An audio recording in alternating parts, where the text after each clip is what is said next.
दोस्तों, महाराष्ट्र के नगर पालिकाओं और नगर परिषदों के चुनाव एक बार फिर मुश्किल में फंसते दिखाई दे रहे हैं, क्योंकि सुप्रीम कोर्ट में ऐसी याचिकाएं दाखिल हुई है जिनमें कहा गया है कि राज्य सरकार ने आरक्षण की सीमा जरूरत से ज्यादा बढ़ा दी है और अगर बात सही निकली तो चुनाव आगे भी टल सकते हैं।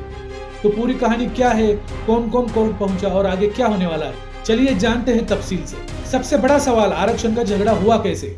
दरअसल महाराष्ट्र सरकार ने स्थानीय निकाय चुनाव में ओबीसी, एससी और एसटी और साथ साथ महिला आरक्षण मिलाकर ऐसी सीटें तय की है जिनमें कुल आरक्षण 50% से ज्यादा पहुंच गया है।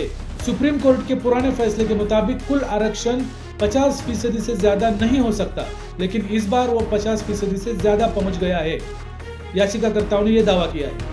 कुछ नगर परिषदों में यह प्रतिशत 60% तक पहुंच गया है और यही वजह है कि मामला सीधे सुप्रीम कोर्ट जा पहुंचा है। अब बात करते हैं कौन कौन कोर्ट गया और कितनी याचिकाएं दाखिल हुई है। सबसे अहम केस है राहुल रमेश वाघ वर्सेस स्टेट ऑफ महाराष्ट्र, जहां नई आरक्षण पद्धति को चुनौती दी गई है। इसके अलावा कई कनेक्टेड याचिकाएं भी सुप्रीम कोर्ट में लंबित है। इन याचिकाओं में आरोप है कि आरक्षण की गणना गलत है, बंथिया कमीशन की सिफारिशों का गलत इस्तेमाल किया गया। सुप्रीम कोर्ट ने इस मुद्दे पर काफी सख्त रुख अपनाया है। कोर्ट ने साफ चेतावनी दी है, अगर आरक्षण 50% से ज्यादा गया तो चुनाव रोक दिए जाएंगे।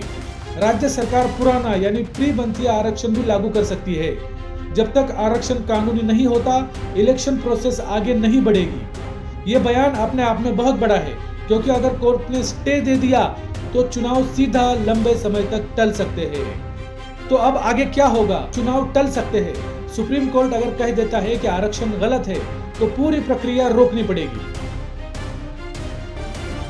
आप देख रहे हैं जनता की नजर, जहां बात होती है हकीकत की।